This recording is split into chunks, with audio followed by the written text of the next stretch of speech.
Hi, this is Tim Fitzpatrick, PE teacher at James Monroe Elementary. And many of the students may know, some may not, that I used to be a 4th and 5th grade teacher. And one of the things that I missed most when I went to PE was reading to my students every day. And with our school being canceled for quite some time now, I thought of a story that I had read before that I wanted to share with the students of Monroe or anybody else who happens to watch this. So I'd like to read A Fine, Fine School by Sharon Creech. Pictures by Harry Bliss. We're going to call this Teachers Playing Tag. I'm going to read a story, tell you a little bit about why I chose it, and then I'll tag another teacher and hope that tomorrow they can post a new story for you to enjoy. So, here we are, A Fine, Fine School.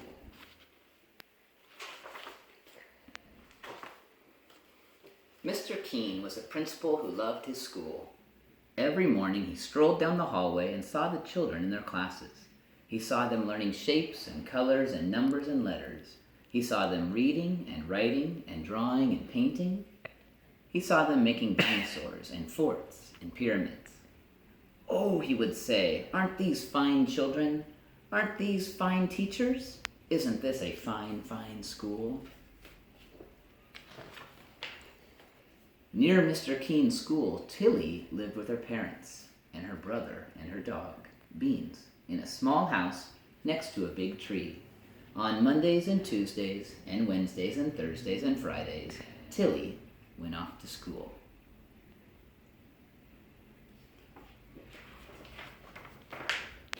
At school, Tilly learned her shapes and colors and numbers and letters.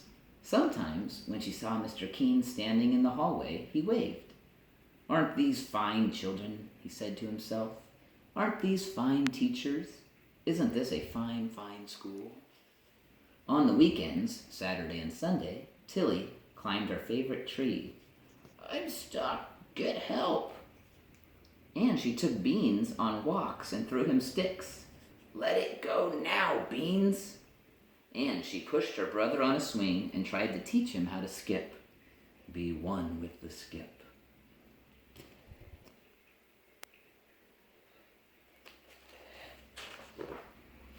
But on Mondays and Tuesdays and Wednesdays and Thursdays and Fridays, Tilly went off to school. Beans and her brother did not like to see her go. "Hurry, hurry, hurry home," her brother called.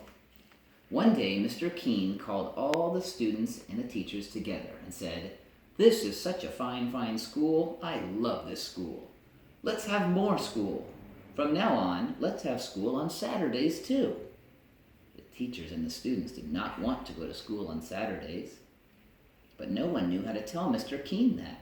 He was so proud of the children and the teachers, of all the learning they were doing every day.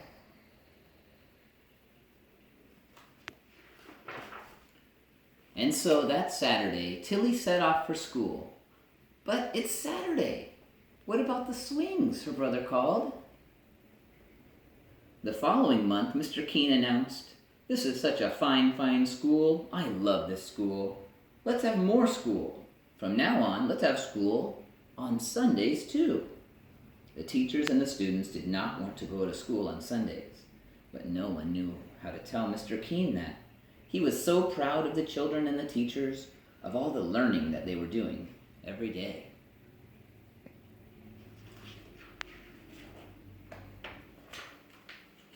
And so, that Sunday, Tilly set off for school.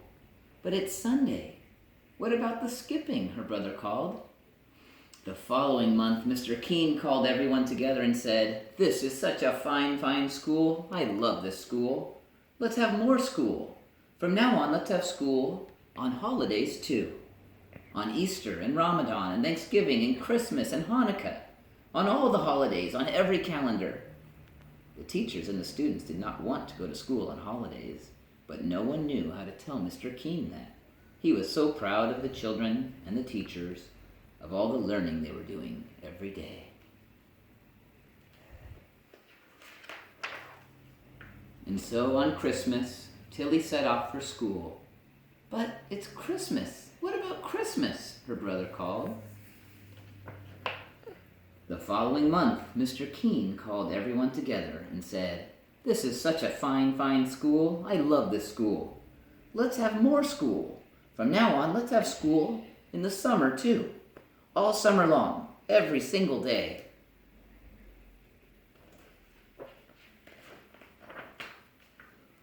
How much we will learn, he said. We can learn everything. We can learn all about numbers and letters, colors and shapes, the Romans and the Egyptians and the Greeks.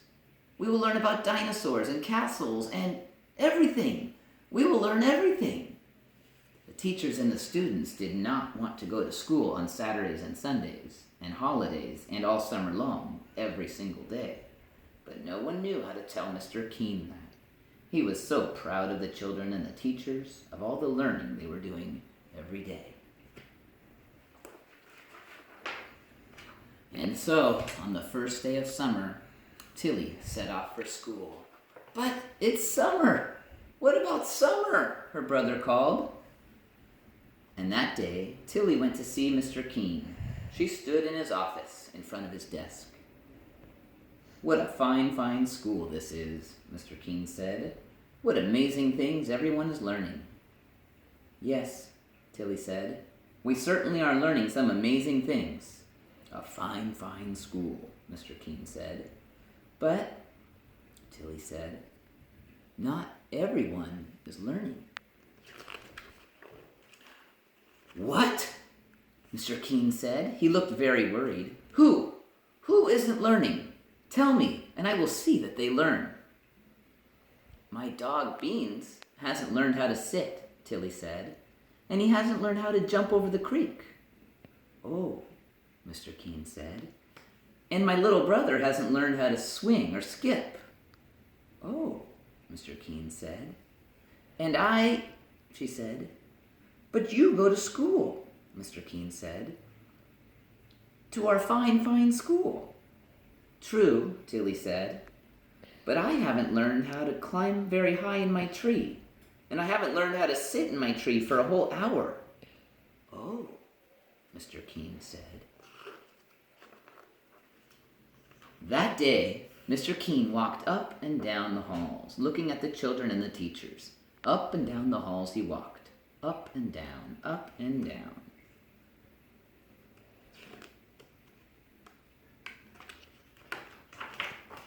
The next morning, Mr. Keene called everyone together. The children and the teachers were very worried. Mr. Keene said, "This is a fine, fine school with fine, fine children and fine, fine teachers, but not everyone is learning."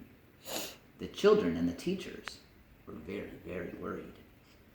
Mr. Keene said, "There are dogs who need to learn how to sit and how to jump creeks." What did he mean? Was he going to make their dogs come to school? There are little brothers and sisters who need to learn how to swing and how to skip. What did he mean? Was he going to make their younger brothers and sisters come to school too? The children and the teachers were very, very, very worried. And you, all of you, children and teachers, you need to learn how to climb a tree and sit in it for an hour, Mr. Keene said. The children and the teachers were very worried. And so, from now on, we will not have school on Saturdays or Sundays, or holidays, or in the summer. A huge, enormous, roaring cheer soared up to the ceiling and floated out the windows so that everyone in the town heard the fine, fine children and the fine, fine teachers shout, "Fine, fine, fine."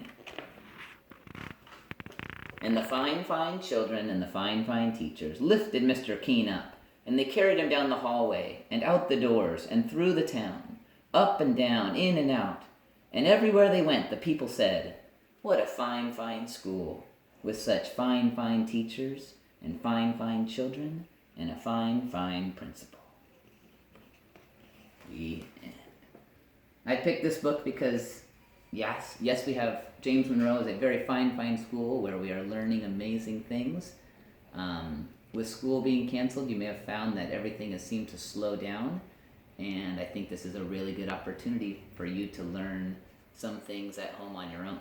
And I'm super excited for the day when we go back to school, and you can tell me about the trees that you've climbed, the tricks that you've taught your dogs, the new things that you've learned on your own.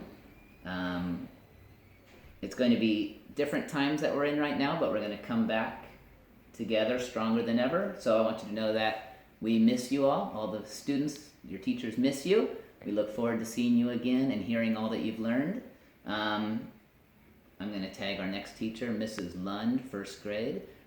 I would like to see her read our next book. Thanks. Bye.